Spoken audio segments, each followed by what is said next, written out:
സ്വപ്നം കാണുമ്പോൾ അതിൽ വിശ്വസിച്ച് ആ സ്വപ്നത്തിൽ വിശ്വസിച്ച് കൂടെ നിൽക്കാൻ ആൾക്കാരുണ്ടെങ്കിൽ ചിലപ്പോൾ എന്നേക്കാൾ വലിയ വലിയ അത്ഭുതങ്ങൾ പുൾ ഓഫ് ചെയ്യാൻ കഴിവുള്ള കാലിബറുള്ള ഫിൽം മേക്കേഴ്സ് നമ്മുടെ ഇൻഡസ്ട്രിയിൽ തന്നെ ഉണ്ട്. അപ്പോൾ അവർക്കൊക്കെ അവസരം കിട്ടട്ടെ എന്നാണ് എനിക്ക്.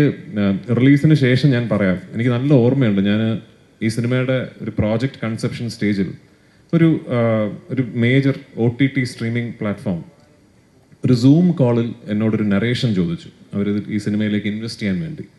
അപ്പം ഞാൻ ഈ സൂം കോളിൽ ഒരു നറേഷൻ പറഞ്ഞുകൊണ്ടിരിക്കുമ്പോൾ ഒരു പെർട്ടിക്കുലർ ഫസ്റ്റ് ഹാഫിലെ പടം തുടങ്ങി ഒരു മണിക്കൂർ കഴിയുമ്പോൾ വരുന്ന ഒരു സീൻ എത്തി. ഞാൻ ആ സീൻ നറേറ്റ് ചെയ്തുകൊണ്ടിരുന്നപ്പോൾ അദ്ദേഹം എന്നോട് സോറി ബട്ട് നിങ്ങൾ എന്താണ് ഈ പറയുന്നത് എന്ന് ചോദിച്ചു. അപ്പം ഞാൻ പറഞ്ഞാൽ ഇത് എങ്ങനെ ഷൂട്ട്, എങ്ങനെയാണ് ഇത് പുൾ ഓഫ് ചെയ്യാൻ നിങ്ങൾ ഉദ്ദേശിക്കുന്നത്, എങ്ങനെ എടുക്കാം എന്നാണ് നിങ്ങൾ ഈ പറയുന്നത്. ഞാൻ പറഞ്ഞാൽ അത് എൻ്റെ മനസ്സിലൊരു ഒരു മെത്തേഡ് ഉണ്ട്, അത് എടുക്കാൻ പറ്റും. പറഞ്ഞു ഇത് നടക്കുന്ന കാര്യമല്ല, ഇത് ഒരിക്കലും ചിന്തിക്കാൻ പറ്റാത്ത കാര്യമാണ് എന്നോട് പറഞ്ഞു.